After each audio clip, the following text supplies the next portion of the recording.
You can view the video of this podcast on Jazz Cabbage's YouTube or Facebook pages.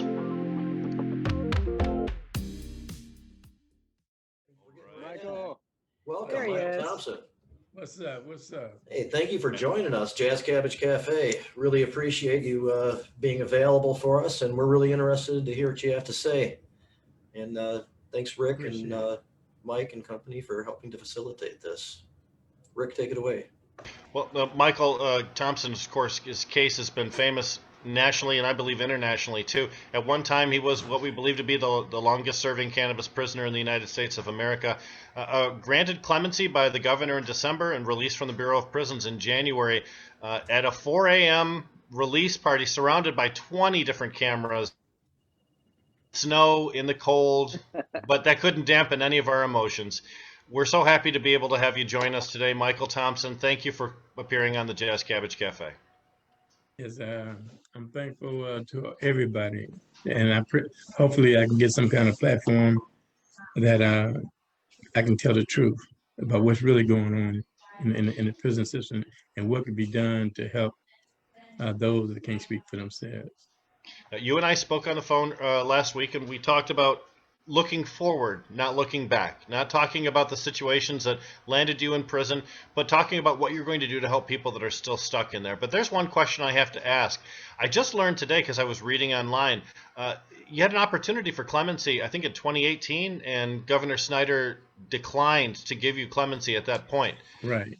So that must have made Gretchen Whitmer's granting of your clemency even more sweet, because you'd already experienced, defeat one time prior. Right, and I'm thankful to the governor because it seemed like everything got dark. Yeah, it did. I know that you had a chance after you were released. You've had Michigan Canna chefs made you dinner, and you had an opportunity to do some talking to some people, including the Attorney General of the state of Michigan, Dana Nessel. Dana Nessel wrote a very convincing letter, a heartfelt letter to the governor requesting your clemency. What was the conversation with her like? It was good, and mainly I just want to thank her. For man, that letter. I read that letter. That letter speaks for itself. I mean, that was I ain't never read a letter from a prosecutor or no other prosecutor, and her being Attorney General and writing a letter like that for somebody, man, that made me feel good. That's crazy. Yep. Now, we, as the Michigan Cannabis Caucus, we had an opportunity to speak to the Attorney General to make her aware of the case. Mike McCurdy, who's on the line right now, who you're very familiar with, Mike was a big part of that meeting and setting it up, and we were very proud to be able to do that. We wanted to give you an opportunity, though, Michael, really to just say what's on your mind and speak your piece and be able to get your message out. And then maybe we'll help refine that message and ask a few questions afterwards. But we'd just really like to give you a platform right now to say what you need to say. It's all yours, big guy. Thank you. Well, one, the people got to realize that there's people, especially guys in prison and guys getting out of prison. I seen all that smoke. I didn't know what was going on. People, anyway. That's just Jazz Cabbage, baby. That's okay. Thought somebody burned it up. Thought somebody burned it up over there. I didn't know what was going on. But anyway, people got to realize that, especially guys in prison, they tired of them slick speeches from politicians. And then every 10 years, they bring up a good time and nothing never happened. Then another 10 years, they bring it back up again. So it's just, I just want them to know that, this thing that the politicians is playing with people's lives, they should be very careful because there's some young people in there getting violated. I'm talking about violated and getting their manhood taken away from them. And the way they got guys mixed up now, they got mentally challenged people mixed up with just regular people, and got guys coming in off them pills, young kids coming in off them pills, and Department of Correction put them on some more pills, the med line is so long, man. You think it's child line, you know, and they got so many people on drugs in there, and so it just and then you're talking about the homosexual thing in there, you know, it's bad, and it's real bad to see so many young guys, you know, saying coming in prison on them pills, and then they into the homosexual thing in there, you know, and you'd be surprised. It didn't used to be, you know, young guys being involved in stuff like that. Yeah, yeah. Yeah. No, Mike, I thought somebody waving at me.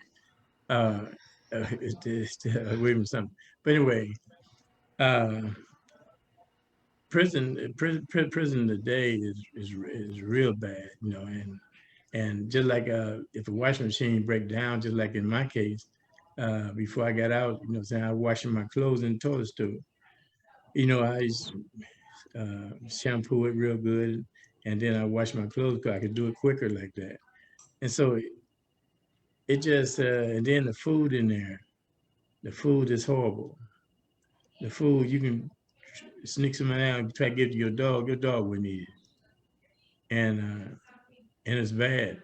And like the food I'm eating now, man, it's like, wow, man. It just brings joy to me.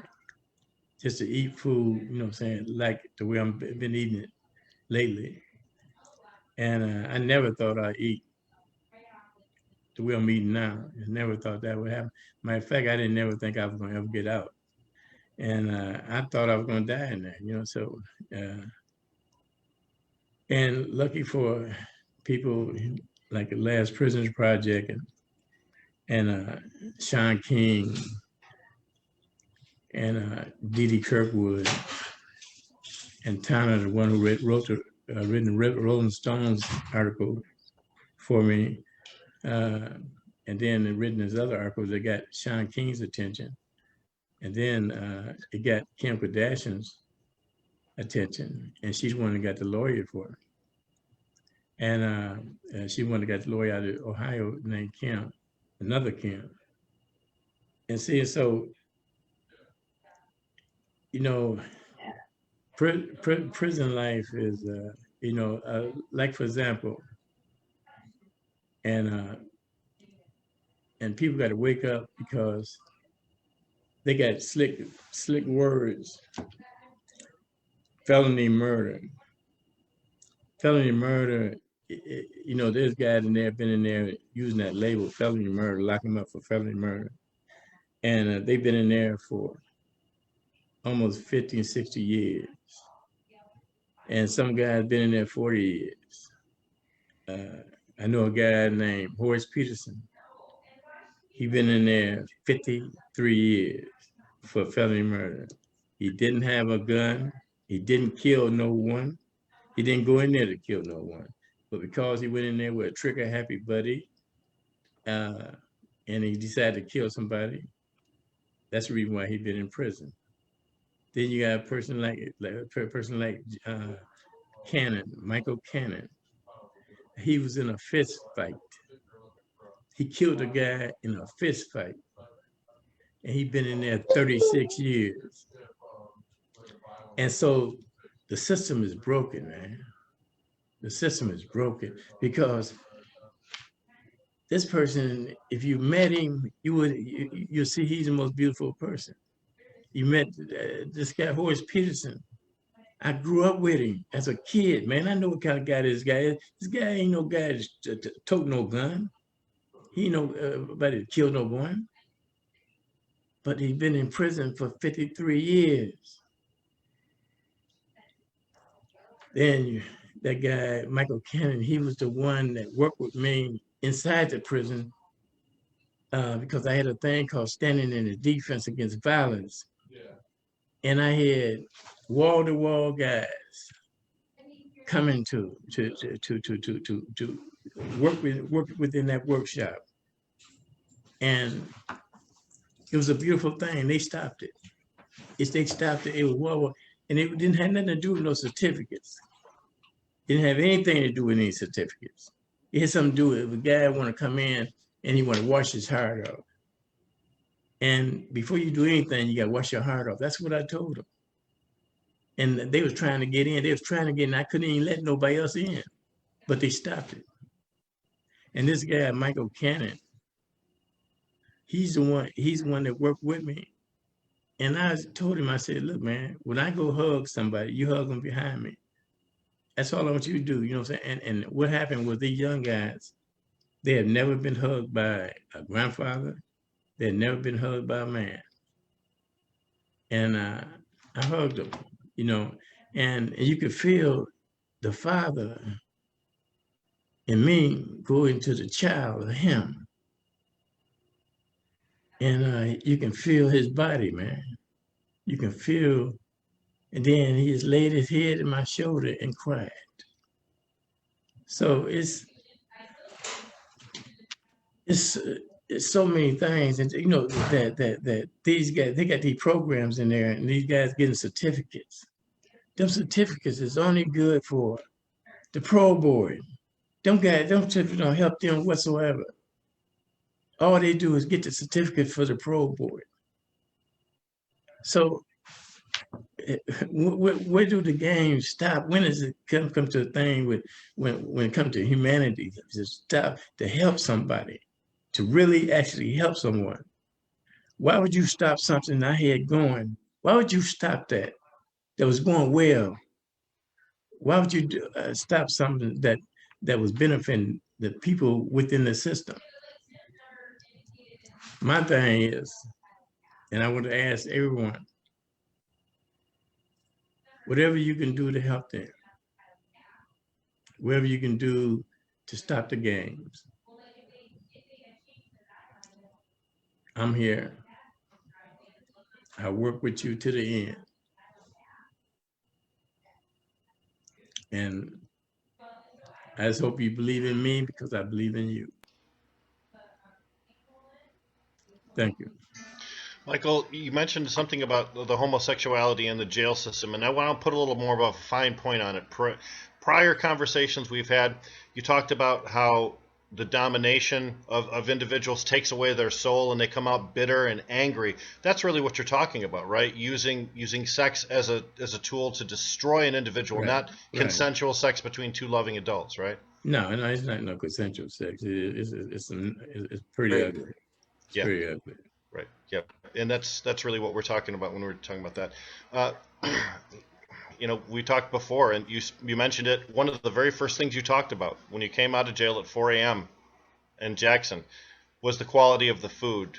And I hate to ask you to dwell in the past, but can you talk a little bit more about that? Because you come back to that theme over and over. It means it's important to you, and that means it's important to the guys still in there. Well, yes, the food. They got foods that says Salisbury steak, like for example. They said Salisbury steak meatballs, and then ain't no meatballs. Ain't nothing about no meatballs. And the guys in prison call it cat head. And, you know, every time they finna serve it, they call it cat head. And so it just, and then so to fund the food, and then they feed you a lot of potatoes. You know what I'm saying? Man, they feed you all the potatoes you want. And the potatoes is, see, let me tell you the history about the potatoes in prison. They used to give you saltpeter, you know what I'm saying, in the prisons, you know what I'm saying, but the federal government stopped that. You know, they can't give you no saltpeter no more. So what they do, they feed you a lot of starch, and starch kill your sex drive. So that's what's happening. You know, they got all kind of little tricks that they. Are they still doing that neutral loaf shit that they used to do years ago? They still do that, Michael? That neutral loaf. Neutral loaf, where they're punishing you, so they like mash all your stuff. Oh yeah. Oh yeah, no doubt. When you go to the hole, that's what you're gonna get. Yeah, that's right. Okay, I've heard that, and you know. That's right. That's right. They mash all your food. They mash all your food together and make it look like make a it low. Serve it to you for days on end because they just. Yes. They you know, they got a prison in St. Louis that 3 people died over there in the hole because the summertime, you don't have no ventilation. And so you got to get naked and then pour some water on the floor and lay down and try to breathe underneath the door. God. You know, so this conversation underscores the fact that food is used as a reward or punishment system in jail, and that's absolutely not the way it's supposed to be. We're supposed to feed everybody that's under our care in a way that's nutritious and supportive of them. Jails sometimes limit the amount of calories they give to individual prisoners. Have you experienced that too? Calories? Yeah, like they don't care about no calories, man. They don't care about no calories. They care less about eating calories. They wish you didn't get no calories. Yeah. They don't have no concern about another human being. They have no concern about a prisoner. Yeah. And see, one of the most. See what's so bad. No, go ahead. What's so bad about it is the way prisoners see this, and that's why they just overlooking it, keep on going. They feel the taxpayers don't care because they're a burden on the taxpayers. Yeah. And they feel that the politicians don't care because their vote don't count. And see, so they feel, nobody give a damn about us. No, and one of the most despicable human beings I've ever known was a correction officer, and they just don't care. And it takes a special kind of asshole to take a job and mistreat people like that. I'm telling you, and special type of mentality. That's right. Even Deborah's phone's coming in a little bit. Michael, I'm sorry. Of them was really going a little in and out, but she's takes a certain sick. If I could jump in real quick, guys. Go ahead, Roach. While we get Deb back. First, I want to say, welcome home, Michael. I didn't think you was coming home either. I'm so happy to see you here, man, and be on the Zoom call with you. This is awesome. Okay, thank you. But I felt that it's important that we say at the same time, while you're saying all this prison food and how, you feel like nobody cares because the prisoners are a burden. I'd also like to put out there that prison food is the same food that they serve the children in public schools. No, it's not. I'm not sure that's true at all. It's not. It's not. Believe me, it's not, dude. It's not. Oh, it is. My husband works in public schools. I don't know, Deb. It's not the Detroit, same. It ain't the same. In Detroit, in the surrounding community, that's where my husband works. I can tell you, as somebody who's been incarcerated and a parent who sees the stuff that they give my kids. Well, if they get at the kids, man, they ain't giving that to kids. Honestly, they get at the kids. I'm glad you can laugh about it, Deb, but maybe you should look into it. Guys, get pissed off. This is Michael's segment. Let's just we can have a conversation about that afterwards. But Michael, not to switch topics, but you collected a GoFundMe account was set up for you that collected about $270,000 towards a new home purchase, and looks like you're set up with that, but you haven't moved in yet. Can you explain where your new home is and how happy you are about that? Yeah. I move in Thursday, Friday. I finally get in there Thursday, Friday. The guys will finally be finished with everything, and I move in Thursday, Friday, and I'll be that'll be a beautiful sight. You know what I'm saying? I mean, from where I come from now, living in a home with some plush beds, and the last prisoner project helped me furnish my home up, and Bob, Dodge helped me put a heavy bag down the basement, you know what I'm saying, if I can beat it up, you know what I'm saying, if I got anything to think about, if I ain't think about prison, I just start beating that bag, you know what I'm saying. Rage therapy, yeah. yeah, but anyway, it's also a good cardio exercise, hitting a heavy bag, so it's, and I need to get back in shape and stuff like that. So it just, I get some good people to really help me, man. And I'm thankful to all of them. Well, you're eating some good quality food, so if you don't hit that heavy bag, you're going to pick up a gut, my friend. Yeah. It won't take long at all. I mentioned that I've been following your Instagram page, and it certainly seems like you had a talk with Jim Belushi, who's very famous in the industry with Belushi's Farm. How did that go for you? Oh, it's good. Went good, but, because he loved talking to me, and I love talking to him. And matter of fact, he coming to Flint because something about a movie he doing. and he want me to be in it. So it just it went well because he felt what I was saying. He felt everything I was saying, and it went well. Yeah, I'm glad for that. Are you you're going to be in Burton? Where are you going to be at with your new place? Yeah, Burton. Burton, for those that don't know, just a suburb of Flint. Flint, where Michael grew up, where I grew up. It's a town to not be located in anymore. If you watch the nightly news, you know Burton. And just as an aside, it's a town that has accepted cannabis since early on. Sure has, There's operations in there now. Yep. So Dee Dee Kirkwood was really instrumental in keeping your stuff going. Can you talk a little bit about Dee Dee's role in following your case along the way? Oh man, where do I start? With Dee Dee Kirkwood. Dee Dee Kirkwood was there when nobody was there. It was dark outside, and I didn't know where I was going. I didn't know, but man, wait a minute, somebody got to hear me. Somebody got to help me. And Dee Dee stayed right there. And then she got Amy Povich. Amy Povich got involved, and then Amy Povich told me about this lady named Tana, a Rolling Stones. She wrote the Rolling Stones article. Then she wrote this other article with the other magazine, Intercept. And that got the attention of Shaun King, Last Prisoner Project. This got the attention of everybody that couldn't get the attention of, and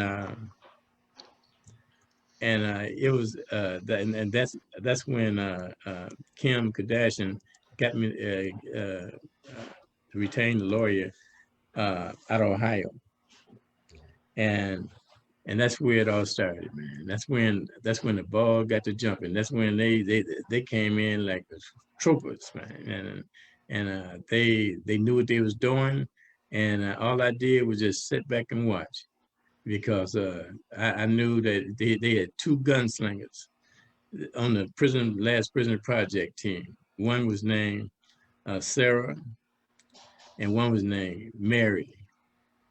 You know, and they was gunslingers. And then if you got them two coming at you, you better be ready. You better be ready, because they don't know nothing about the word no. And so I give all respect to everybody that played the part. And Dee Dee Kirkwood was like the conductor. That's great. Sarah Gersten is a fantastic attorney. She's also the executive director of Last Prisoner Project. So she's good enough to be able to successfully wear several hats. That's great. Yeah, she's very good. She a lot of people for a long time thought she was my lawyer. But she was she was just like my lawyer. And you know, I used to call her all the time for advice. Just like Mary Bailey. I used to call her all the time for advice. Matter of fact, she just left my home 2 days ago. Yep. Mary Bailey from Last Prisoner Project. She going back to Hawaii, then I take it, right? Right. Yeah. These are some big name folks. You know, there are some parallels with your case and the John Sinclair case that happened so many decades ago. And one of the things that Sinclair says that really made the difference for him was having an all-star team of attorneys that represented him in court. I think that really made a difference for you too. Wouldn't you agree? Yeah. Yes. I had some good representation. Period. And when one came, when one went, all of them went. You know, Michael, we've just been joined by Ryan Basor from Redemption Cannabis. Ryan, you want to say hi to Michael Thompson? Hey, Michael, how's it going? What's up? Hey, not much. Just joining on about 420. How you guys doing? We're doing great. Listen, the conversation's been wonderful, Michael. Let's talk a little bit about how we're going to help people that are still incarcerated. One of the ways is through the Freedom Fund, and that'll be set up, you know, Mike McCurdy is going to be instrumental in that, and it'll be set up to help people who are currently incarcerated or people that just recently get out to be able to negotiate things. How helpful has it been to you to have a security net when you come out? Your daughter especially, you know, big part of all of that. Well, you know, that's a must. that's a must for a guy to make it. You know, that's a must. You can't get around that because everybody need a kickstart. Everybody, when especially when you've been incarcerated for years, you're gonna need a kickstart. Ain't no sense of BSing yourself. You're gonna need a kickstart, and that'll be a great thing, Sam, for you all to do that for someone. Yeah. Well, I know Ryan, with personal experience, knows exactly what it's like to come out and wonder what's going to happen next. Having somebody at least to describe what's going to go on and maybe give some assurances, that's invaluable. And we have a lot of corporate partners here in Michigan that are going to be able to help out with that too. You're actually at a facility right now. Let's give some credit to Bob Dodge's facility. Where are you at right now, Michael? You baked. I'll tell you. Right. Tell you Isn't something else. Ubake involved with the pot for Greenhouse. shots Greenhouse campaign? Yeah, Greenhouse. Yeah, I'm sitting in the background here. He's Yes, sitting we're in the working background. with Greenhouse, Jerry Millen, Right on. and Thank you. providing the pre-rolls for all the pot for shots. and Jerry 4,000 Millen at one plus? of my. Go ahead, Jamie, please. 4,000 plus. And growing. Right. Wow. Jerry was on last week. Yep, Jerry was here last week. He did a great job talking about the Pot for Shots program. It's international now too, Bob. He's talking about doing BBC interviews with Russian television, Germans. Yeah, I talked to him last night, and there's a lot going on. He sent me actually a video in another language where they talk about it. Nice. Pretty wild. So, Thank you for doing that, and thank you for facilitating this, and otherwise being in such great support. Yeah, so we're going to be doing. We're getting a lot of news coverage here. Today we had WNEM come through here, interview Michael. And we're just setting the platform for Michael and helping him with the pedestal to get his prison reform message out. And we have a lot of dispensaries that are basically lining up to do vendor days. And we have a gentleman that will line up all the local news coverage for it before, during, and after. And they'll come in. And ultimately, the goal is to get this national too. We've got word out to NBC currently and Fox News national. So, this is just the start of it. We got Fox 2 Detroit coming in Thursday.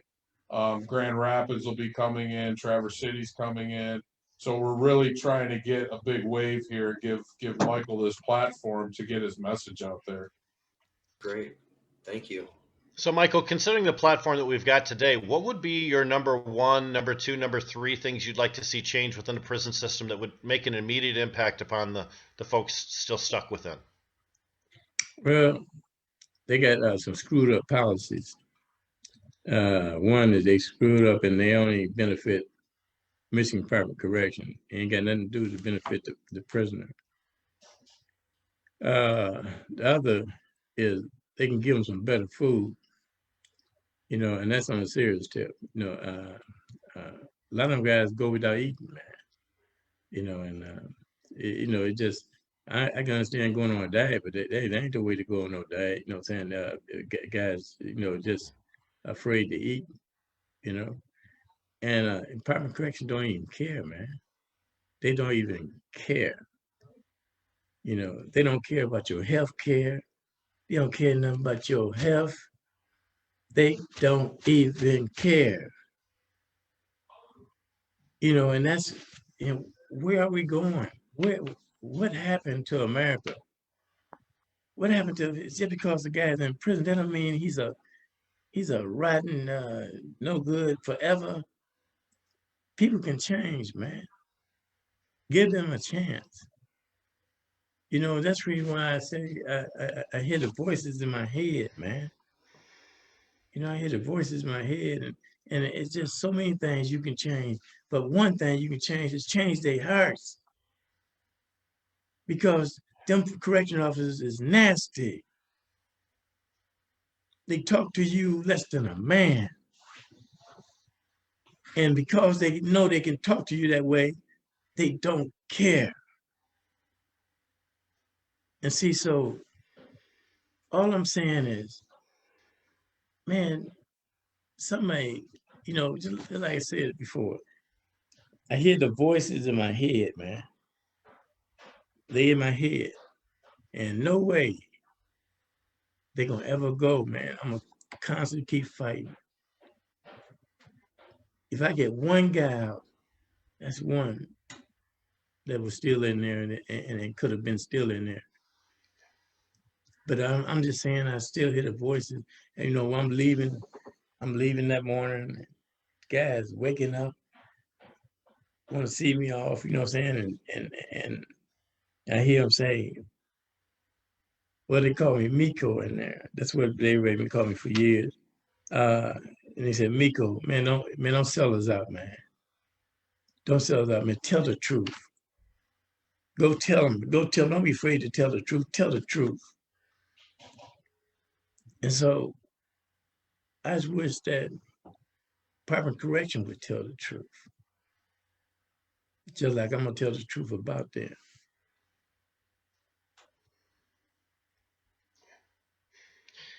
We'll do everything we can to help you carry your message forward. And right now, it certainly seems like you are the leading advocate for prison reform in the state of Michigan. It's a heavy burden. It's a big mantle. Well, it never can be too big when it comes down to the cry of another human being. Beautiful. I'm willing to take on whatever, even if it costs me my death. I'm willing to take on whatever to help them, because I know what they're going through, and I know that every 10 years they hear something, they're gonna change this, they're gonna do. No, nothing never changed. And then when another congressman get in there, he passes it to the next congressman. Then he tells you the same thing the other congressman said. It's sad, man. I guess, Michael, I have a question. I guess what type of policies would you like to see changed out here to make people not end up in the Department of Corrections hands? Well, me, I'm not too. Or how would you see, go policy is not my, and policy is something I've been studying and I know a lot about, you know what I'm saying? But all I can tell you, they got policies, you know what I'm saying, that cause a lot of problems. And if I had to sit down and look at them, I would be able to tell you. Michael, we're fortunate to be able to help offer you an even greater format to be able to spread your message. The Hash Bash is, of course, not going to be in person this year. It'll be a digital Hash Bash. And we're counting on you, or hoping that you would give us a pre-recorded 3 or 4 minute message that you could share with everyone that'll be watching the Hash Bash performance and also watching it in replays on podcasts later on. Would you be able to do that for us? Put together a 3 or 4 minute video talking about what you're doing and what we can do and how we can help? Anything for you, Rick Thompson. Anything, man. Anything, that's a soundbite. I'm going to hang on to that one for a long time. Mike McCurdy, you've been here for a long time on mute, man. You've got to have something that you'd like to ask Michael about. I'd like to give you an opportunity now. Well, I just want to say something. I want to brag on Michael a little bit. He's joined our coalition, the Michigan Cannabis Freedom Coalition, a coalition that includes the Last Prisoner Project, the NACDL, Redemption Foundation, and a lot of others who are really worked hard to get Michael out and are continuing to help get other people out.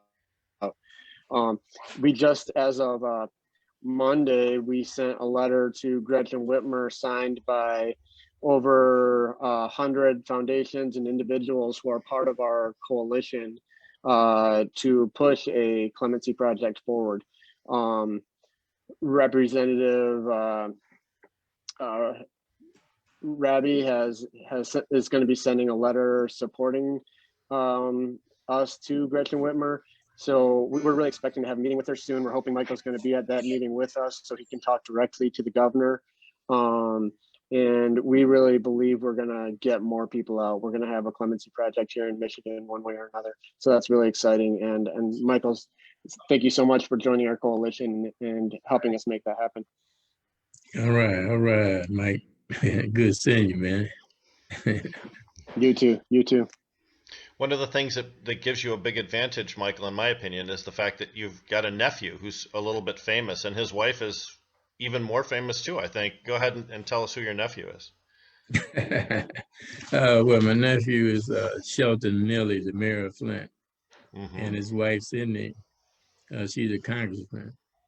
So Yep. She's in the Michigan House of Representatives. She took Shelton's space when he went over to become mayor of the city of Flint. So you have an opportunity, really a pipeline, to be able to introduce legislation that you would sponsor directly into the Michigan legislature to get your opinion expressed in a way that Representative Neely will be able to help you with. That's fantastic. What a great advantage you've got. Yeah. Matter of fact, he was over my house. We had a dinner. Mike was over there. I think Mike was over there the day that Shelton came for the dinner, and I had and his wife, and I had a conversation with him about that. About different things and different things I was concerned with, but it's one thing that I wanted him to do, just like I want you guys to do. I want you to hear. I can bring about 6, 7 mothers.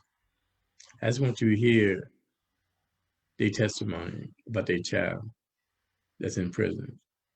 And I just want you just to hear them. These are the kind of testimonies I'm hearing now, and people coming to me, and I'm sitting listening to them. I said, man, listen, you need to have other people listen to you too, not just me. I want other people to see you, just like all of y'all.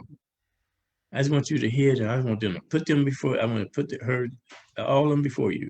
I already told them. I said, look, be on standby, because the day gonna come that I want them to hear you. And these is mothers fighting for their kids to get out of prison. So I just want one day you schedule that, Rick, and just schedule that, and I'll have them available. I promise.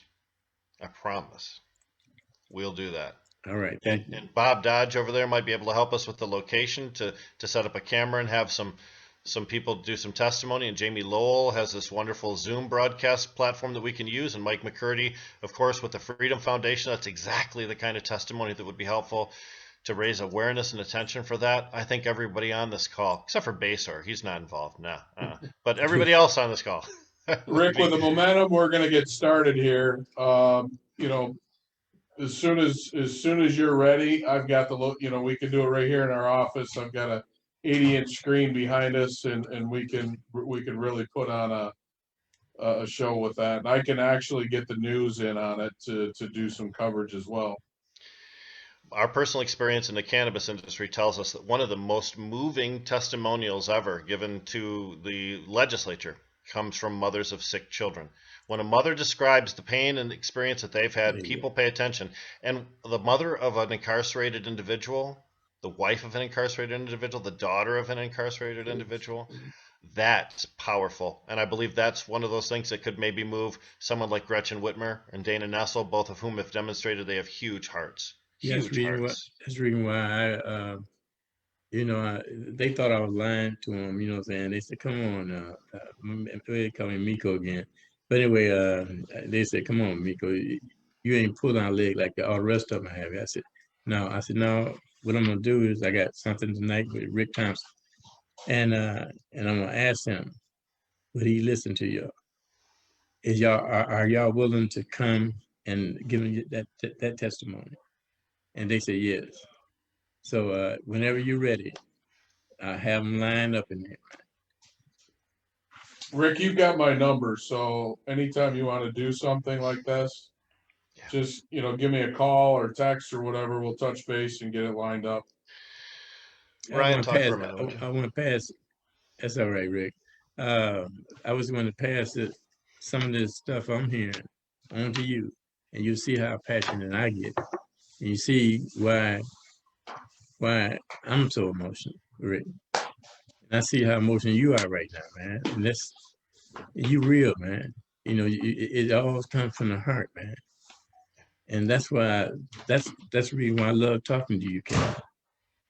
because you're real, man, just like me. You know, I don't want to talk to nobody that's not like me. I want to talk to somebody real that's gonna make a difference. But when them mothers come in, when I had these mothers come in line, about 7 or 8 of them. When they gonna line up, they're gonna tell you testimony. They ain't gonna be afraid to talk.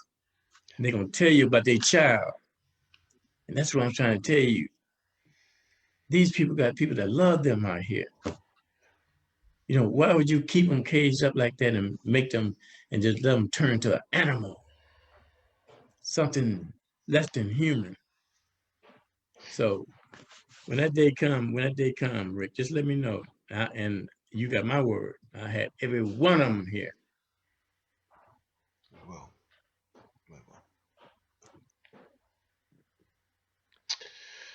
Yep. But Michael, again, go ahead. I had a quick question, Michael. Let's see, I'm Ryan. We haven't met yet, but you know, obviously heard a lot about you and done a lot of the work with these guys, and excited to be on with you. But I was only in the federal prison for 2.5 years for marijuana, so you know, not anything close. But I got out and I just remember like what food tasted like, and driving, and like being in a car, and like just the shock. And then I've become friends with a lot of guys that I was in with that have come out and were helping, and the guys that did 10, 15, 20 years. But what has it been like for you adjusting, and you know, and the new sensations and things like, yeah, what has that been like? Yeah, man.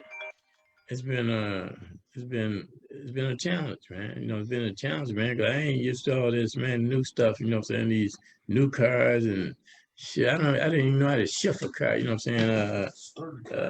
Starter car, man, and all that kind of stuff. And telephones, you know, everybody think I put the notice right away and all that kind of stuff, rushing me and all that. You know, hey, man, look, I almost threw the phone against the wall, man. I said, man, fuck this. I mean, forget this phone, man. You know, you can say fuck this. It's okay. Yeah, but anyway, it's just that you know, I got to take my time. That's what I found out. I just got to take my time, man. And I ain't gonna let nobody rush me. I'll take my time and learn this stuff. Learn these laptops and all that. I didn't have no laptops in there. You know, all we had was a little toy, some little toy thing they let you have. You know what I'm saying? Called MP3. You know, that ain't about nothing. So it just to answer your question, man, the world changed drastically. The world changed drastically since I've been gone, you know? And I'm standing still and the world is moving. 25 years later, I'm still standing still. So what would you be at if you was standing in the same spot for 25 years and everybody else is moving, everything else is building, and all the cars is changing? I'd be overwhelmed. It is. Yeah. But that's where you have people like Bob, people like Ryan and Mike and the rest of us to lean on a little bit to help you, you know, better adjust. Yeah, that's a must, man. If it wasn't for Bob died, matter of fact, I'm going to show you. Bob just got me an MRI, man. You know, I've been trying to get an MRI for 15 years in the system. You know, just to see, man, why my leg the way it is, what is, you know, something. I just want to look at it after the MRI tell me, and then I listen to it. I ain't listening to nothing what no prison doctor said. And so I don't trust it. So Bob got me MRI today, you know, scheduled, you know, saying for me to get one. And so it's just things like that where guys out here can get MRI like it ain't nothing, you know what I'm saying? But I've been asking for 15 years. And now Bob got it just like picked the telephone up and just got it. So it just, man, I'm just blessed to have the people around me that's around me right now, you know. And you know, just like and the guys I'm working with, like you, Rick Thompson, and the whole, you know, the Last Prison Project and stuff, you know, and just I'm just thankful to have them. But I'm just wondering, what about those who don't have no Rick Thompson and Last Prison Project and Shaun and all the people that helped me.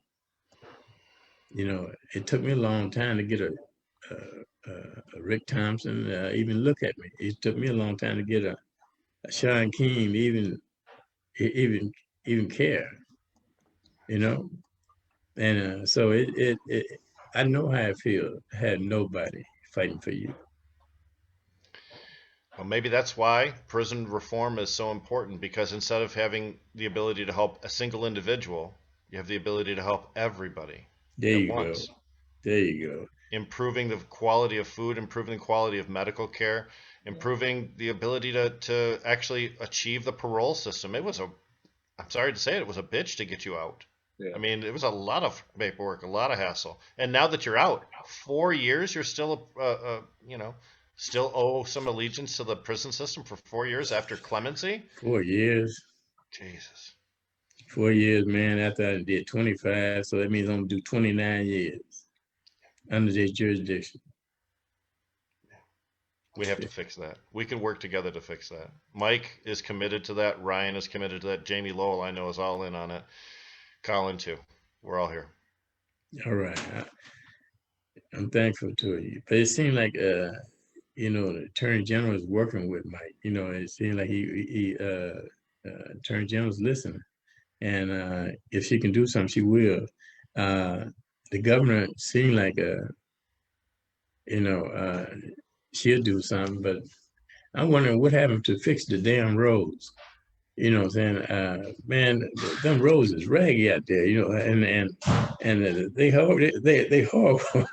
So some things haven't changed in 25 years, have they? No.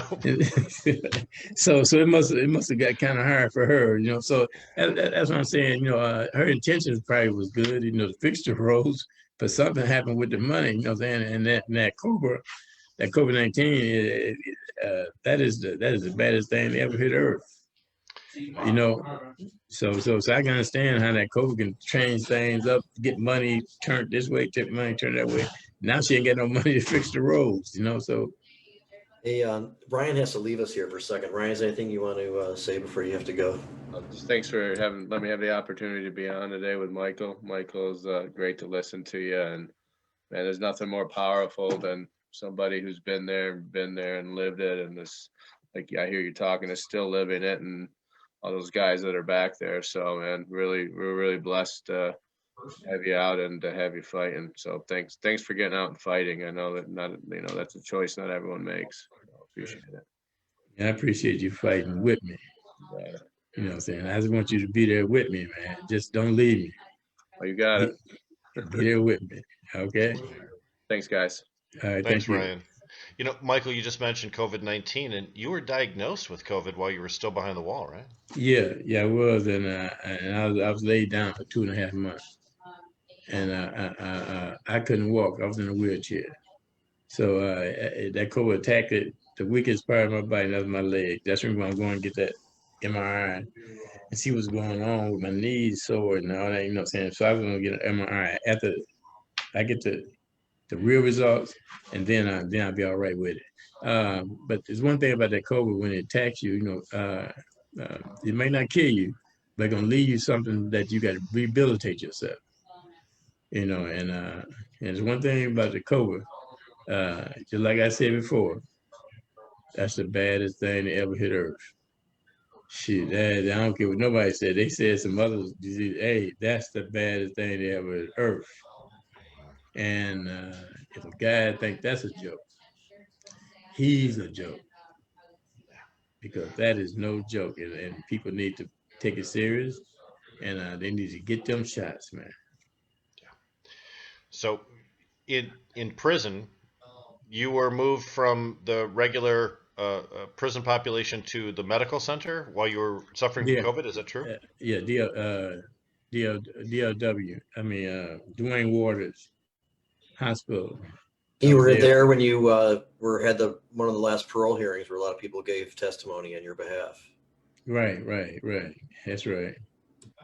Mike and Ryan and myself gave testimony at that time, right? Yeah. Okay. Hey, see, I didn't recognize nobody at that time, but then when I look at it, now I remember y'all's testimony, And y'all did some beautiful testimony. Matter of fact, it was so beautiful between you and the Attorney General and all of that I couldn't even speak. You know what I'm saying? After that, you know what I'm saying? I said, well, they asked me to say something the last said something, do I have anything to say? You know what I'm saying? What do I got to say after all? You sat there and let me hear all that. Yeah, let me hear all that beautiful stuff that he's saying about me. And you want me to say what? You know, I mean, how could I speak after that, man? After hearing the letter from the Attorney General, then hearing you all saying what you're gonna do and what you're gonna do to help me, man. You know, I mean, what possibly could I have said? Matter of fact, I was too emotional. And I got emotional, it touched me, and I couldn't say anything. That was my last statement. The emotions that I felt, what the pro board read, and you all stood up for me about what you want to do for me. You know, and during that discussion, a lot of the really positive things that you've done for your community in the past were discussed. And there were some really, really intensely powerful help that you gave to a lot of people before this all went down. It makes sense that after coming out that you do decide to take the position of helping people to continue that same type of approach that you had. Yeah, I didn't have no choice.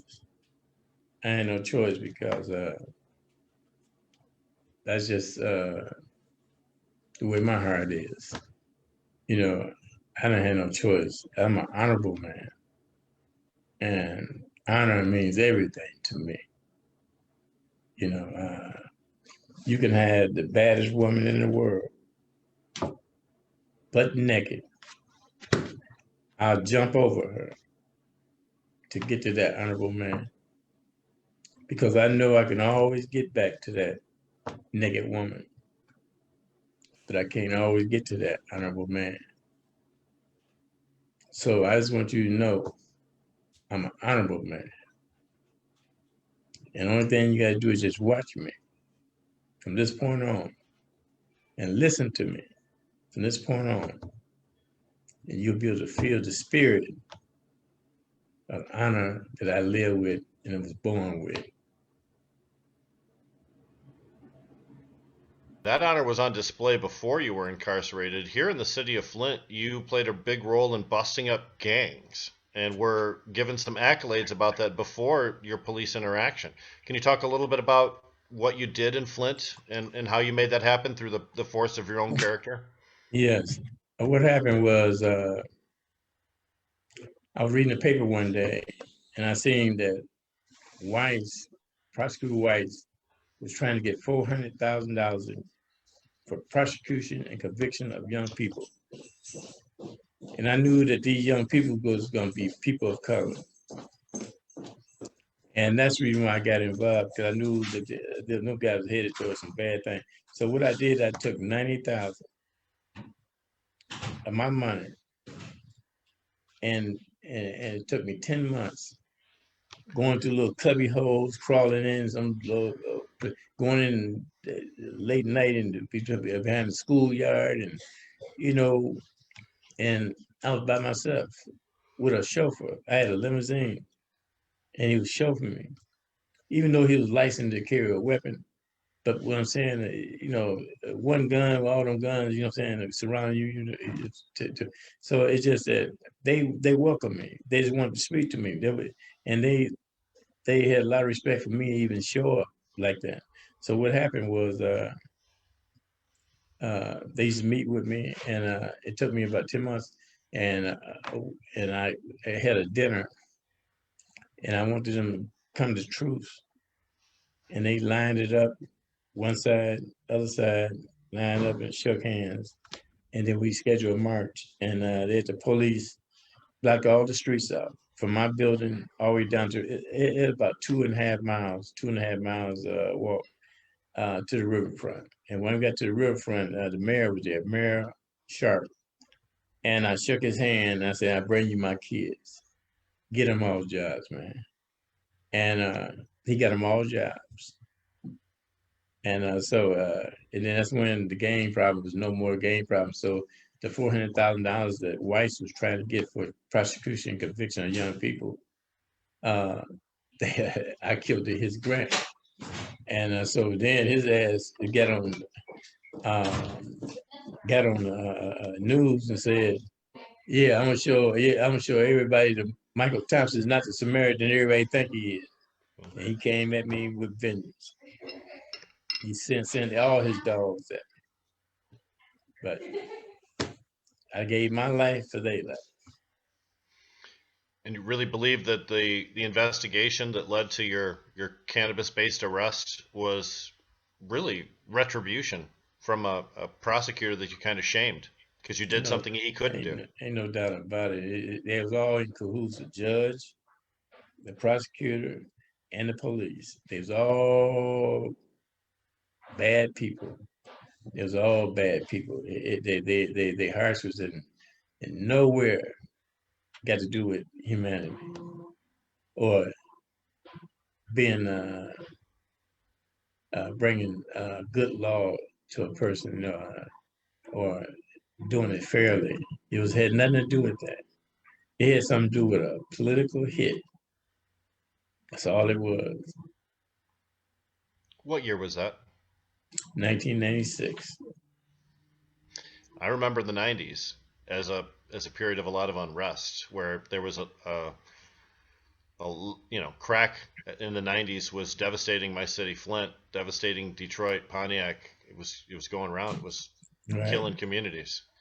So an act of kindness like that must have been extraordinarily difficult to achieve. Right. I'm not skipping subject, but as I was thinking, that's how I got in touch with the mothers, because this little girl got killed.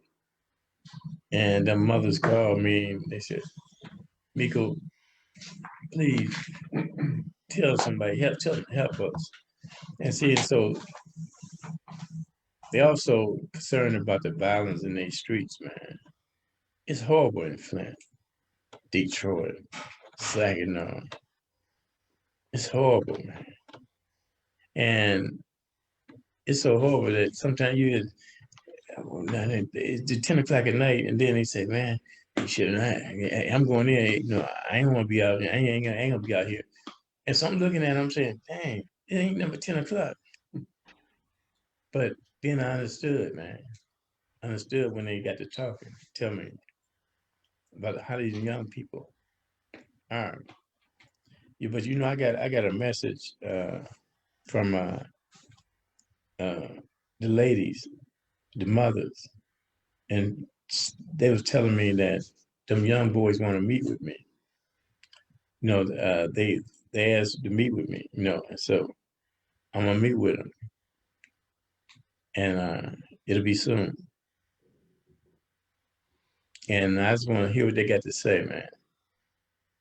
I just want to hear what they got to say, because if I don't listen to them, who will?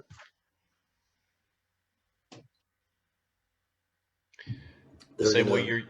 I'm sorry, Jamie. I'm sure. I'm just sure that will be very much appreciated by the entire family for you to go have that conversation with them. And with your connection to the mayor, you're uniquely positioned to be able to maybe facilitate change. You can reprise your role as peacemaker once again. Well, I don't like that word peacemaker, but what I do is the Father in me would bring the spirit of the Son in them. I'm doing that because I'm a father and grandfather. That's what I'm doing. I'm not no peacemaker. I understand. I'm a father and a grandfather too. How did it feel? Did you know your grandchildren before you got out of prison? Oh yeah, I knew him. Yes, I mean that's what gives you all hope by knowing your grandkids. Your grandkids says some of the damnedest things. I mean, I ain't never seen so many grown little people. And these kids are smart, man. And matter of fact, they showing me how to use my telephone. Shit, I mean, shoot, man, it's at least I feel kind of weird, man, letting a little kid showing me how to use my telephone, man. And I'm looking at him like this, and I said, what is it? And they showing me. He said, no, do this, do that. No, this is what you do. You do that. I said, then after everybody looking, I'm looking around, hoping ain't nobody see me. You know what I'm saying? I'm trying to figure out how to use this phone. And so anyway, that's kind of stuff I'm doing, man. And I ain't ashamed of it, man. Yeah, some young kids learn me more than anybody. Yeah, we all depend upon the young ones when it comes to new technology. They pick it up so quickly, Amazing. Yeah. Amazing. You've talked about mothers several times. Is there an organization that you'd like to give a shout out to, or anyone that's doing good work in this field that you'd like to maybe draw some attention toward? Well, I don't know them like that. I don't know them in no organizations and nothing like that. All I know is the ones that called me. Right. And they didn't get in touch with me. How they got my number, I don't know. You know what I'm saying? But they got in touch with me, and they passionate. And I just want you to hear what I'm hearing. Mm-hmm. And then you ask me, am I going to stop fighting for am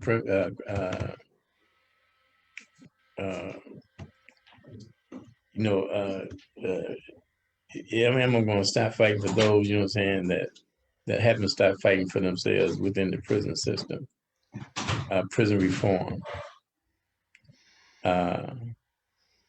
I know how it felt, man. 25 years. I know how it felt to don't have nobody fight for you or don't have any hope. I know how it felt. So all I'm doing, and these mothers and other people that already contacted their kids, and so Miko gonna fight for you.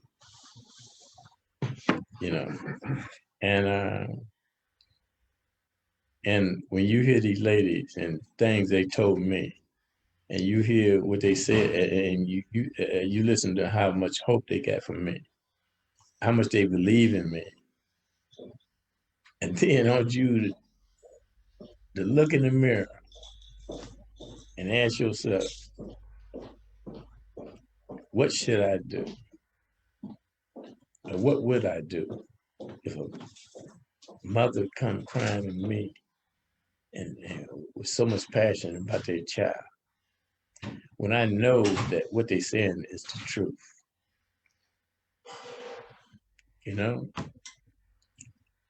What would you do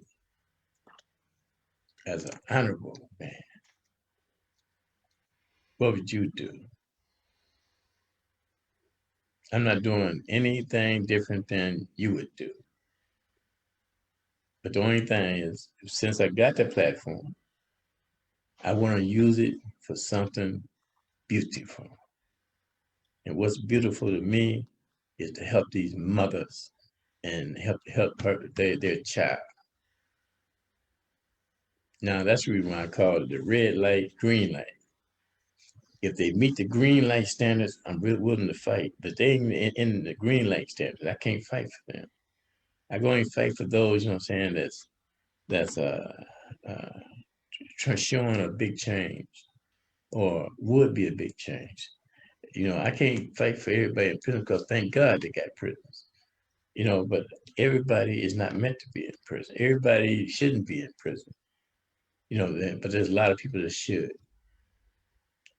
I'm not no fool, and I speak real. And what's real is there's a lot of guys that should be in prison, and there's a lot of guys that shouldn't. And just like I told you once before, Rick, the only difference between them and the politicians, they got caught and the politicians ain't got caught yet. So Michael, if I could real quick, go back to something. I've been following your case for a long time, and tonight's the first night I've heard that really the initial investigation that led to your incarceration sounds like you're saying it was actually political retribution. Could you say the name of the prosecutor again who prosecuted you as a form of political Weiss. retribution? Weiss. Weiss. W-E-S-S. Yes. W-E-I-S-S. Yep. He's been Yeah, around. I-S-S. Yeah, you're right. And do you know if he's still involved in working for the state? I don't know what he's doing now, but I know that and the judge was horrible too. And then they had a group police called FANG. Flint Area Narcotics Group, F-A-N-G, very famous. Yeah, man. Listen. They so dirty that because I wouldn't because they couldn't make me out of stool pigeon. They sent me a little card with a Pac-Man face on it. It looked like a Pac-Man face, a little round thing with yellow. It's yellow and had a smile on it. And they said he sold my Porsche. And then they said he sold my necklace. It was $17,000 necklace. And they said he sold it. And they said he sold my Porsche for $900. And then they said he sold my necklace for $400. And the same people that did the auction and stuff, they was the same people that arrested me. And the same people that arrested me bought my necklace and my Porsche. Yeah. So you tell me what kind of, that's the kind of circle that fame is all about. And they all in cahoots. Judge Fullerton, she's the worst of the worst. And so I'm just letting you see that I was in a trap, man, all over the place. I didn't have no rights. I didn't have no justice. It was just me. Mike, those guys were old back then. I doubt after 25 years that they're still in public service, just as a comment. A lot of people listening right now are offering up a lot of support. Adam Brook, who's a long member of this cannabis community, who also has been imprisoned, points out that he really appreciates how honest you're being about how people get treated inside. Yes, and I appreciate you guys listening. And whenever I speak, I'm only speak the truth. Whenever I speak, I'm only going to tell you the truth about what's going on. You can listen to all them politicians. You can listen to them prison guards come out crying about this and that. But I'm telling you that a lot of prison guards shouldn't be prison guards because they setting guys up, man. Setting guys up and writing things in their file cause them to not go home. But what can they do? They can't fight it because they don't go against the word of an officer. It don't matter what an officer write in your file, it sticks. So where you at? Who do you call? Who is your referee to what this police is saying? So you have this.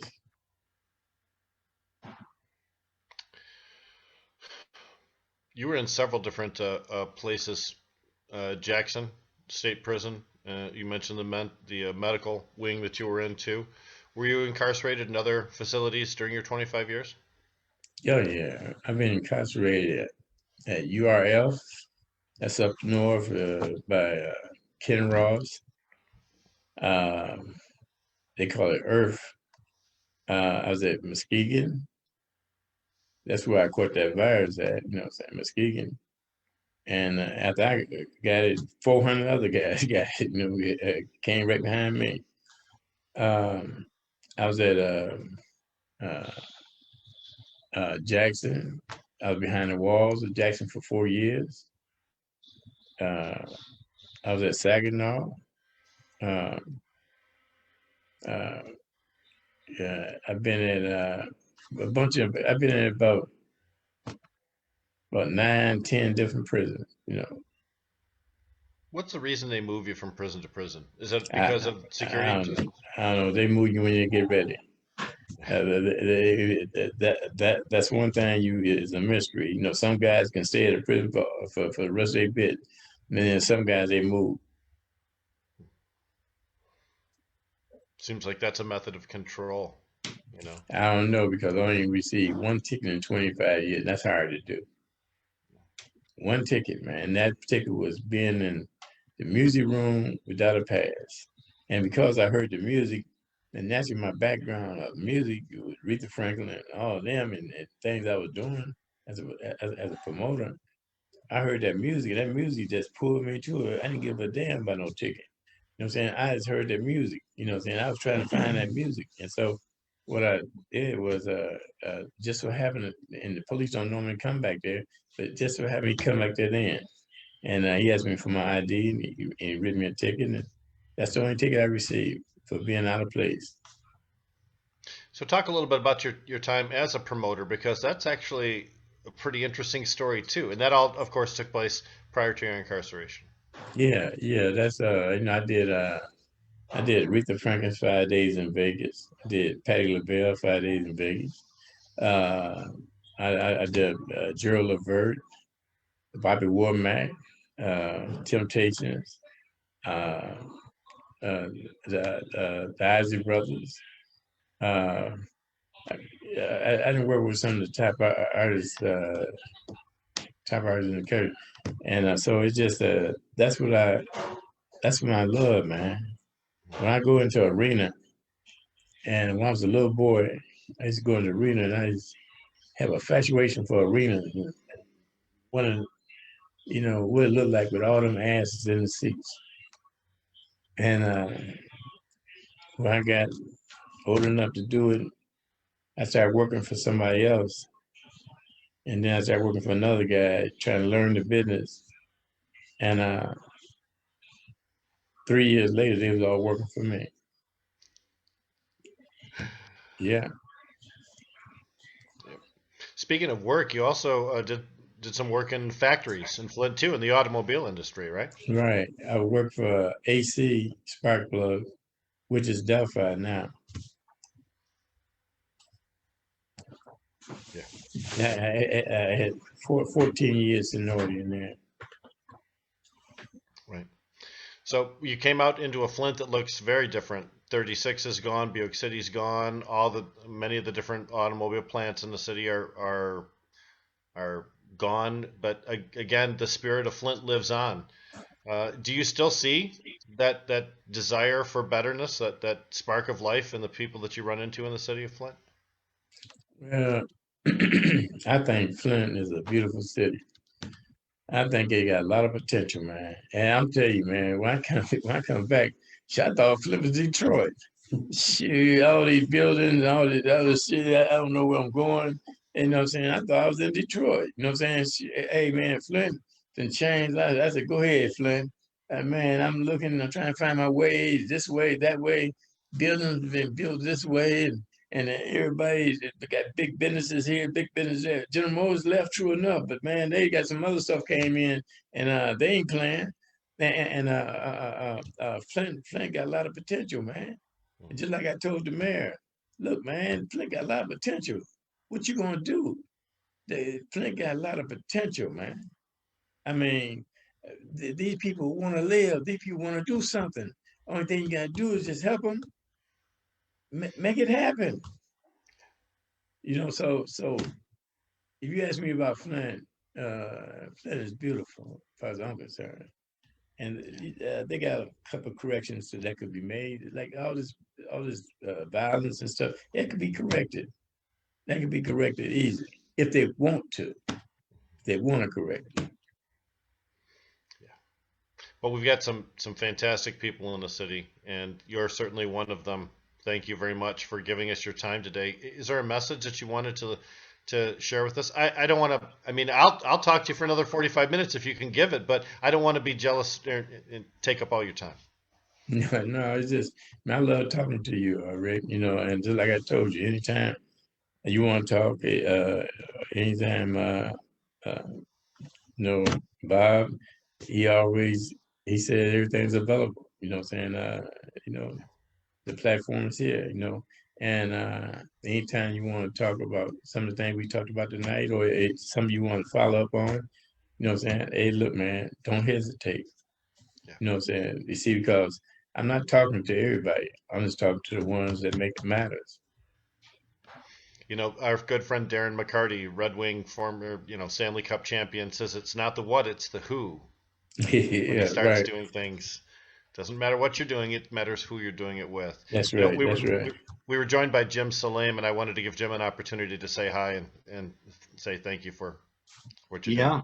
Yeah. It's really a pleasure to meet you and to listen to you. I'm sorry I showed up late today, but I've been following your story and was happy to be a supporter for everything that goes forward from here on out too. The changes that we can make for the better. And I also appreciate your dedication to that, to people, to children, to helping. That just speaks volumes about the integrity that you have as a person. And, I'm sorry for what happened to you, and our system needs to change. And I'm happy to help in whatever way I can. Well, I'm glad you said that, because the system is broken. The criminal justice system is broken, and it needs to be fixed, man. And this don't take no rocket science. This is some brain dead shit. I mean, some brain dead stuff. And they know what they need to do. And just like I said about Flint, you spoke about Flint earlier, and I be looking right around Flint. I'm like a little kid, man. I'm like a little kid, because I'm saying, damn, Flint done stepped up. Flint ain't no joke, you know what I'm saying? Flint remind me, she got me like I'm lost, like I'm in Detroit somewhere, you know what I'm saying? And this is Flint, but it don't look like Flint to me. It look like something else, So I love Flint. I could have went paroled out to California. Yeah, they wanted me to, because that's where the marijuana peoples are, you know what I'm saying? And all that kind of stuff, But I didn't want to leave Flint, because my job is back here. My job is here. And I would love to work with you, man. We will do that. That is for sure. How can people at large get a hold of you? Just like people like yourself.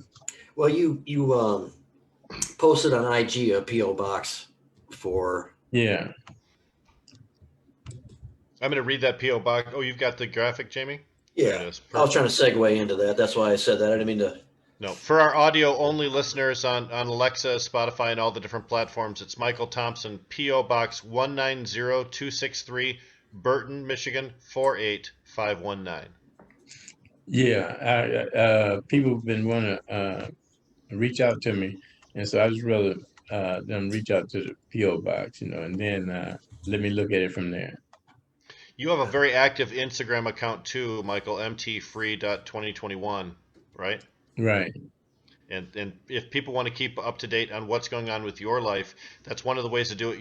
You or your daughter, somebody regularly posts to that, and your posts regularly get 1,000, 2,000 likes. You're extremely popular worldwide.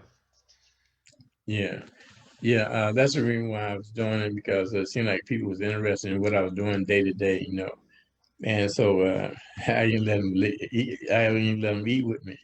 And I did a smoothie the other day, and NutriBullet. And man, Mary Belly bought me a machine to make a smoothie, man. And man, I've been playing with that little thing. Hey, man, I've been juicing up. I've been juicing up, and because I know how to do it, and I've been doing some good ones. And so, I love that, man. That's like a toy to me, man. You know what I'm saying? But at the same time, it's keeping me healthy.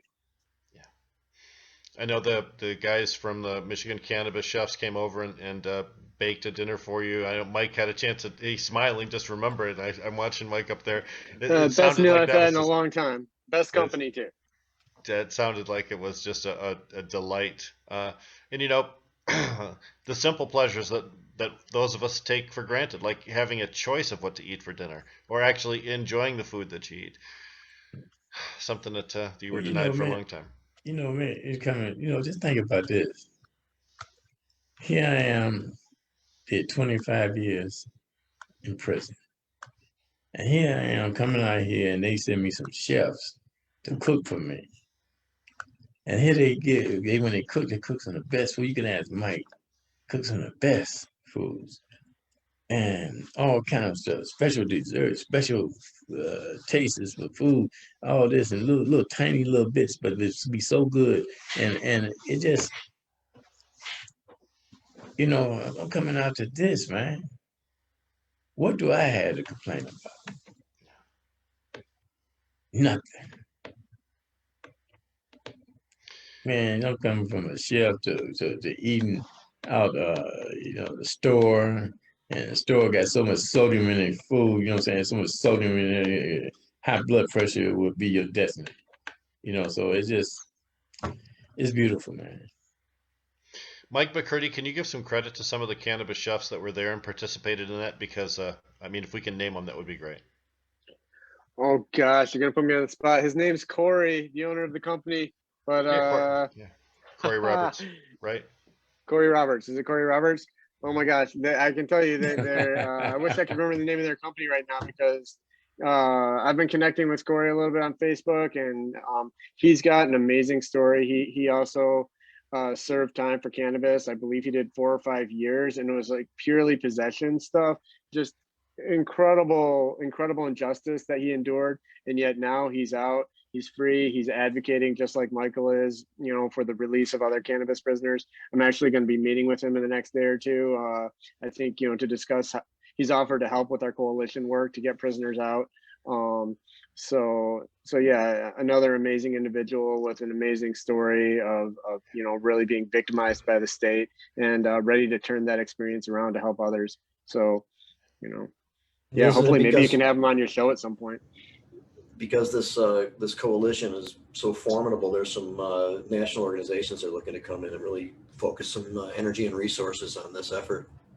Michigan being a state that really has an upward impetus on this particular thing, so we're getting a lot of attention. If Michigan can be the test case, can set the example, set the bar for other states to follow, and have a program that maybe Michael can help engineer that really does make lasting, durable change, other states will imitate it. And what we do here in Michigan could have a ripple effect across the nation. And in fact, the Biden-Harris administration seems willing to listen. And we may have some people that have their ear, including the governor, Governor Whitmer. Yeah, it could be a pilot for the rest of the states. It could trickle down, and it could be a success here in Michigan. The only thing we got to do is just get on the same page. That's all. Get on the same page and be real. And never forget the moms, right? That's right. Don't never forget the moms, man. Because when you schedule that meeting, you'll see. I'm gonna have them here in droves. Yeah, and that's the best thing to do when we get that video evidence out there. What we saw again with the cannabis industry is lawmakers who had cold ass stone hearts that would never give any of us the time of day would open their doors to a mom with a sick child. And they would melt their heart. And that's how we got votes, one person at a time. Credit to Robin Snyder and Ida, all the rest of the moms that really worked so hard to bring that message to the legislature and help advance cannabis law reform in Michigan to the place where it is right now. Mike, you look like you're tapping furiously over there. Oh yeah, I was just you gave me a chance. Corey Roberts, he's he owns Michigan Cannabis Chefs. And they're the ones who are volunteering to do some meals for Michael and special guest. His wife, Lanique Roberts, is his co-owner and chef, and Nigel, the other chef who is helping is Nigel, and I mean, this prepared amazing food. So I think giving them a shout out is really, really great. They've got a business that does everything from growing the marijuana to processing it to providing gourmet food that is infused with cannabis. So and they're ready to volunteer for people who are doing coalition work to get cannabis prisoners out. So just a great business. Yep. Once Very we have an cool. opportunity to gather in groups again, I think we're going to have a hell of a party. That's all I'm Oh going to yeah, say. oh yeah. Yeah. They should be the ones you bring to cook for you. You cook for them one time, and you'll see what I'm talking about. Yeah, we got Chef Gigi Diaz, Gina Lisa. She's from Detroit. She's also awesome. We have so many wonderful people that make great Yeah. cannabis infused foods and also non-cannabis infused foods for people who can't consume. So, wow. And Bob Dodge, thanks again to Bob for all of the support he's done today, as well as all of the continuing support that he has both for the Pot for Shots program as well as for you and your family. So thanks to Bob. You baked. Yeah, you bet. Yeah. Exactly. Yeah. No, Hey, fantastic. Bob. Yeah, Saying Bob nice took things off. about him. Bob's a busy guy. He runs a lot of stuff. I'm not surprised he lets you alone. Yeah. Yeah, Hey, Bob. Bob, the chef's Lynette, Lynette Roberts is saying to say hi. Oh, she's on the chat. She's on the chat, yeah, and See, appreciates Michael, the shout out, yeah. you have so many people that are loving you. You got some great famous people on the chat, even if they can't be on the screen. Good deal. Oh, okay. Thank you. A lot of people here in support and Man, appreciate what you're doing. I love that, man. That's what I like to hear. Because hopefully I don't let them down. Yep. Well, your GoFundMe page is still up. So if people want to make a contribution to you directly to help your recovery effort or your house fund or anything else, they can still find that. If they go to GoFundMe and search for Michael Thompson, it comes right up. So Yeah. that's a fantastic thing. The Redemption Foundation, if you're interested in sponsoring that, the Redemption Foundation's available too. We have the Freedom Coalition. Mike, what's the status on the Freedom Coalition? Are we able to take donations yet? MI Freedom Coalition donations are going through the Last Prisoner Project. I don't know if we've got the link up on our website yet, but if not, it'll be up in the next couple days. And I believe there is a link on the Last Prisoner Project website. All right. And of course, if you want to follow And any that's other folks, that's the Michigan Cannabis Freedom Coalition. and Michael's Instagram feed, mtfree.2021. It's full of a lot of great pictures of you celebrating life and always accompanied by an uplifting and positive message. Thanks for always doing that. Yeah. Thank you, man. Yeah, we appreciate it. Jamie? Well, it's just not much to add to anything, but it's just obvious how genuine you are, and that's why you're going to be effective, and very much so appreciate what you're doing. That's right. Let's get down. It's showtime. Yeah. Showtime. Whenever you call me. You know We what I'm will. saying? As long as you're ready, I'm ready. Yeah. Well, there'll be a lot of projects too. Colin McDougall and Jim, I'll give you both an opportunity to give some final thoughts for Mr. Thompson. Thanks, Michael, for being with us. It's an honor and a privilege to listen to you, and your story is so touching to not only my heart, but everyone here and just everyone watching. And whatever needs to get done, you can count on us here at Jazz Cabbage Cafe, and beyond that, in our own capacities, we can all break this systematic mess, and make a better world. And I'm glad that I can help change it with you. Okay, man. I see that you I can feel you're real about it, and I can feel that you're on board, and you ready also, and I think that we all working together, and I think we be on the same page. We get on the same page. I think we can make some changes. Thank you. Jim, you're on mute. Yeah, I just thank you. It's a pleasure meeting you. I look forward to meeting you in person. I'm excited to work with you in whatever capacity. I know we'll see you with the coalition We'll see you on this show again, I'm sure. We'll see you for Hash Bash. That's coming up. It gives you a minute to put the code in. Just, hey, tell Bob to come in. Oh, I'm not sure where Bob is. I'll look for him. No, excuse me. I just one of them mentions Bob's name and Bob took off. Okay, go ahead, say it again. Yeah, I'm just saying thank you so much. It's a pleasure meeting you. I wish you well, and I'm looking forward to working with you in the capacities that you're at right now at the coalition with Hash Bash on this show and in the future. Okay, you know, I just, you know, I got a good thing for feeling a person, and I can feel the peace within you, and whatever you tell me, I'm gonna believe you. You know what I'm saying? But I just want you to know, whatever I tell you, I hope you believe me, because I don't want to deal with no one that see. It's one thing that one thing I'm really serious about, and I just meant about they want to speak to you. Okay. One thing that I want to tell you about me,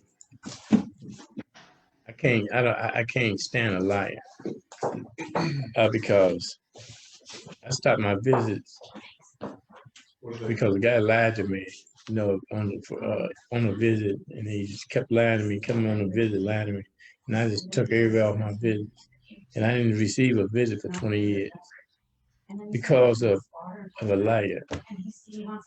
It's just a liar turns me off, and a person that's a phony, just like I told you, man, I'm an honorable man, and I believe in. I know ain't many people honorable anymore, but I don't care. I'm just telling you what I am, and I want to die with this. I want to die being an honorable man, and so I'm just letting you know, I'm not just talk. I showed mine. For 20 years, I didn't receive no visits, and a lot of people in there thought I was crazy. They sent me to give. They did a referral for me to see a psychiatrist, man, because they wondered what was wrong with me. Why I didn't want nobody to come and see me, and people came way up north to see me. My daughter came way up north to see me, and I refused to go out there on a visit. And because that's how bitter I was, that's how empty I was when it comes down to people lying to me.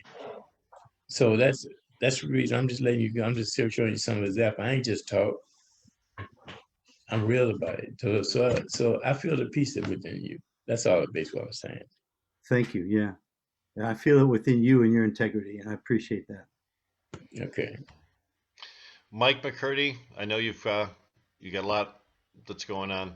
Did you want some final things that you'd like to leave Michael Thompson with today? Oh, well, hey, Michael, just let me know when it's time to come over and check out your billiard room. Yeah. Okay. Marshall and I are eager to build you a desk or something to fit in that space. That'd be fun. Yeah, they almost finished. They'll be finished right about Thursday, Friday. And so anytime, just give me a call. Well, Mike, you give me a call because you got a busy schedule, man. You know, you got that hammer and them nails getting down, you know.